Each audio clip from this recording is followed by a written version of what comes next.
শুক্রবার সকালে নির্বাচন কমিশন কার্যালয়ে ব্রিফ করেন বিএনপির জাতীয় সংসদ নির্বাচন পরিচালনা কমিটির চেয়ারম্যান নজরুল ইসলাম খান। আমাদের দলের এ সময় তিনি বলেন, নির্বাচন নিয়ে কেউ কারো বিরুদ্ধে অভিযোগ তুললে তার প্রমাণ দেওয়ার দায়িত্ব তাদের উপরই বর্তায়। তিনি দাবি করেন, জনগণই বিএনপিকে রাষ্ট্র পরিচালনার দায়িত্ব দিয়েছে এবং আগামী নির্বাচনগুলোতে দল আরও ভালো ফল করবে।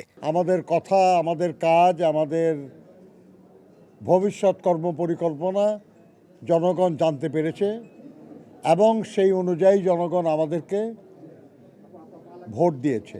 অন্যদিকে গুলশানের সংবাদ সম্মেলনে বিএনপির জাতীয় সংসদ নির্বাচন পরিচালনা কমিটির মুখপাত্র ও বিএনপি চেয়ারম্যানের উপদেষ্টা মাহাদি আমিন বলেন, নিরঙ্কুশ বিজয়ের মাধ্যমে জনগণ গণতন্ত্রের পক্ষে রায় দিয়েছে। তিনি সবাইকে সঙ্গে নিয়ে আগামীর বাংলাদেশ গড়ে তোলার প্রত্যয় ব্যক্ত করেন এবং বিজয়ের জন্য জনগণের প্রতি কৃতজ্ঞতা জানান। আমাদের নেতা জনাব তারেক রহমান ভবিষ্যৎ একজন প্রধানমন্ত্রী হিসেবে তিনি বাংলাদেশের প্রতিটি মানুষের অধিকার এবং স্বাধীনতা নিশ্চিত করবেন, অবশ্যই নিশ্চিত করবেন রাষ্ট্রীয় মালিকানা, এবং আগামীর বিএনপি সরকার জনগণের সেই প্রত্যাশা প্রতিপালনের মাধ্যমে জবাবদিহিমূলক, স্বচ্ছ এবং জনবান্ধব সরকার ইনশাল্লাহ নিশ্চিত করবে।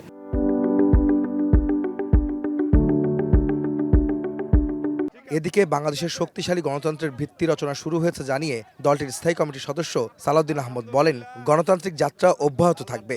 দেশের অর্থনৈতিক সমৃদ্ধি আর দুর্নীতি নির্মূলে কাজ করবে বিএনপি। গণতন্ত্রের, শক্তিশালী গণতন্ত্রের ভিত্তি রচনা শুরু হয়েছে।